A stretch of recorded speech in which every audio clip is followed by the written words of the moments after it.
नमस्कार दोस्तों, Banaras education point आप सभी का बहुत बहुत स्वागत करता है आपके विश्वसनीय यूट्यूब चैनल पर। आज की इस वीडियो में हम कल के पेपर की समीक्षा करेंगे और उससे जुड़ी महत्वपूर्ण जानकारी जैसे कट ऑफ संबंधित एवं समस्त जानकारी आपको आज की इस वीडियो में प्राप्त होगी। तो अभी तक आपने हमारे चैनल को सब्सक्राइब नहीं किया तो सर्वप्रथम आप हमारे चैनल को सब्सक्राइब करें, वीडियो को लाइक एवं शेयर भी करें।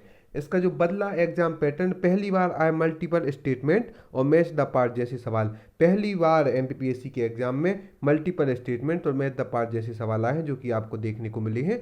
2 या 3 तो मैच द पार्ट वाले आए हैं और मल्टीपल स्टेटमेंट वाले भी कई प्रश्न आए हैं। 10 साल में पहली बार एमपीपीएससी का एक भी सवाल गलत नहीं आया है, नहीं तो हर बार का रिकॉर्ड रहा है। कभी जनजाति से संबंधित या कुछ संबंधित विवाद बना रहता है और हमेशा एक न एक प्रश्न में कोई ना कोई त्रुटि हो जाती है, लेकिन 10 साल में पहली बार एमपीपीएससी का एक भी सवाल गलत नहीं आया है। इसको अब विस्तार से देखते हैं। मध्य प्रदेश लोक सेवा आयोग एमपीपीएससी के प्रीलिम्स एग्जाम का आयोजन रविवार को 25 जुलाई 2021 को किया गया।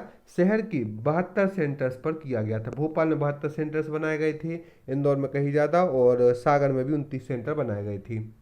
लेकिन इस बार दोनों पेपर्स के पैटर्न ने कैंडिडेट्स को काफ़ी चौंका दिया है। पहला पेपर रहा जब पेपर में मल्टीपल स्टेटमेंट वाले और मैच द पार्ट्स वाले सवाल पूछे गए थे। ओवरऑल देखा जाए तो पेपर का स्टैंडर्ड इस बार एमपीपीएससी के सेट पैटर्न से काफ़ी अलग था। एक्सपर्ट्स के मुताबिक एमपीपीएससी अभी तक आसान आ रहा था, अब जाकर एक सही स्टैंडर्ड पेपर देखने को मिल रहा है। अर्थात कई विशेषज्ञों की भी सलाह है कि इस बार का जो पेपर आया है वो बहुत ही कठिन आया है, टफ आया है। लोग एमपी का पढ़ के गए थे लेकिन उससे संबंधित कम ही आया है।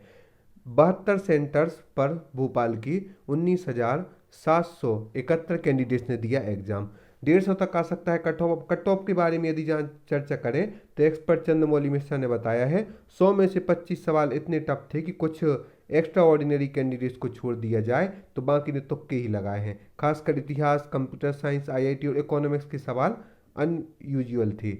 वो सवाल भी पूछ लिए गए हैं जो एमपीपीएससी कैंडिडेट अमूमन तैयारियों के दौरान पढ़ते ही नहीं है। 75% सही सवाल हल करने वाले स्टूडेंट्स सिलेक्शन की उम्मीद कर सकते हैं। कट ऑफ 150 मार्क्स तक आ सकता है, अर्थात एमपीपीएससी के जो जनरल विद्यार्थी हैं उनके लिए 75+ नंबर आना ही आवश्यक रहेगा। और फिर उसके बाद महिलाओं को थोड़ा और कम 72-73 तक और ओबीसी का थोड़ा 70 तक जा सकता है। ऐसे इस प्रकार से ही कैंडिडेट का कट ऑफ जाएगा। इस तरह के सवाल ही पूछे कठिन से कठिन, जैसे मुआसर ए आलमगीरी का लेखक कौन है? जवाब सकी मुश्ताक खां, जिसकी लोगों ने उम्मीद भी नहीं की थी कि ये प्रश्न भी पूछा जा सकता है। और दूसरा, राजा भोज के इस कवि का नाम बताइए जिसने बाद में जैन धर्म का अपना लिया, तो इसका जवाब था धनपाल। इस संबंधित व्यक्तियों ने तैयारी नहीं की थी, प्रिपरेशन इस हिसाब से किस प्रकार से भी सवाल पूछे जाएंगे। और इसके बाद एग्जाम सेंटर की बिजली और गवर्नमेंट पीजी कॉलेज भेल की कोऑर्डिनेटर अंजना अग्रवाल ने कहा कि पेपर 2 का एग्जाम शुरू होते ही बिजली चली गई। विभाग को शिकायत की गई लेकिन बिजली नहीं आई तो इन्वर्टर चलाया गया, लेकिन यह भी परीक्षा खत्म होने के 15 मिनट पहले ही बंद हो गया। तब कैंडिडेट्स को मोमबत्ती दी गई। इस प्रकार से किया व्यवस्थाओं का भी सामना करना पड़ा। 9,593 कैंडिडेट्स एबसेंट भी रहे। डिप्टी कमिश्नर राजस्व संजू कुमारी ने बताया कि एमपीपीएससी प्रीलिम्स में 29,064 कैंडिडेट्स ने रजिस्ट्रेशन करवाया था। इसमें सिर्फ 19,471 कैंडिडेट से एग्जाम देने पहुंचे, जबकि 9,593 कैंडिडेट एबसेंट रहे। वहीं कोविड संक्रमितों के लिए बने 3 सेंटर में कोई भी कैंडिडेट नहीं पहुंचा। कोविड सेंटर के लिए 64 सेंटर बनाए गए थे। कोविड से संबंधित जो विद्यार्थी थे उनके 64 सेंटर बनाए गए थे पूरे प्रदेश में। भोपाल में भी 3 सेंटर बनाए गए थे लेकिन वहां पर एक भी विद्यार्थी उपस्थित नहीं रहा।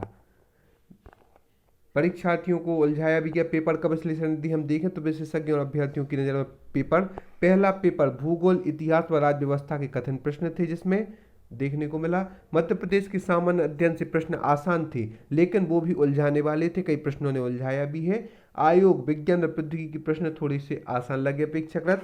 2016, 17, 18 व 19 के करंट अफेयर से सवाल पूछे गए थे, जबकि विद्यार्थियों को उम्मीद थी कि 2020 की करंट अफेयर्स, 21 के करंट अफेयर्स से प्रश्न पूछे जाएंगे, लेकिन उससे नहीं पूछा गया था। इसमें राष्ट्रीय कवि, बाल कवि बैरागी और टाट्या भील का वास्तविक नाम क्या था? मध्य प्रदेश के निम्नांकित राज्यपालों में से कौन हरियाणा के मुख्यमंत्री रहे, जैसे प्रश्नों ने उलझाया। दूसरा पेपर अपेक्षाकृत आसान था। दूसरा पेपर विद्यार्थियों को सरल लगा। भाषा में पहली बार अंग्रेजी के सवाल अंग्रेजी में ही लिखे गए थे, जबकि हर साल सामान्य अंग्रेजी के सवाल हिंदी में पूछे जाते थे। अभ्यर्थियों ने बताया कि करंट अफेयर से कम प्रश्न पूछे गए थे। अभ्यर्थी आयुष संध्या ने बताया कि पहला आयुषी संध्या ने बताया कि पहला पेपर काफ़ी कठिन था। वहीं सुनीता बाई ने कहा कि पेपर में पिछले साल के करंट अफेयर्स के 1 या 2 प्रश्न पूछे गए थे, जबकि विद्यार्थियों ने कई तैयारी की थी, मंत्रिमंडल से संबंधित भी तैयारी की थी, अन्य जगह से भी जानकारियाँ जुटाई थी। 1 या 2 प्रश्न पूछे गए थे। अभ्यर्थी शिवांश गुप्ता ने बताया कि पेपर का स्तर हाई था। कुछ प्रश्न 3-4 साल पुराने करंट अफेयर्स से भी पूछे गए थे, जिनकी विद्यार्थियों ने कहीं तक उम्मीद नहीं की थी। एमपीपीएससी का पहला पेपर काफ़ी कठिन था। 25 से 30 प्रश्न यूपीएससी स्तर के पूछे गए थे, क्योंकि उसमें तर्क से संबंधित एवं तर्क क्षमता को देखने के लिए प्रश्न पूछे गए थे। इससे छात्रों को हल करने में परेशानी हुई। कठिन प्रश्नों के कारण इस बार पिछले सालों की तुलना में कट ऑफ 15 से 20 अंक नीचे जा सकता है। सामान्य विद्यार्थियों के लिए पेपर कठिन रहा होगा। 70 प्रश्न हल करने पर अभ्यर्थियों को चयन होने की संभावना रहेगी। लक्ष्मी शरण मिश्रा परीक्षा विशेषज्ञ का यह वक्तव्य है। तो इस प्रकार से ओवरऑल जो बात निकल कर आई हैं कि एग्ज़ाम टफ था और पीएससी ने अपने एग्ज़ाम के स्तर को बढ़ाया है।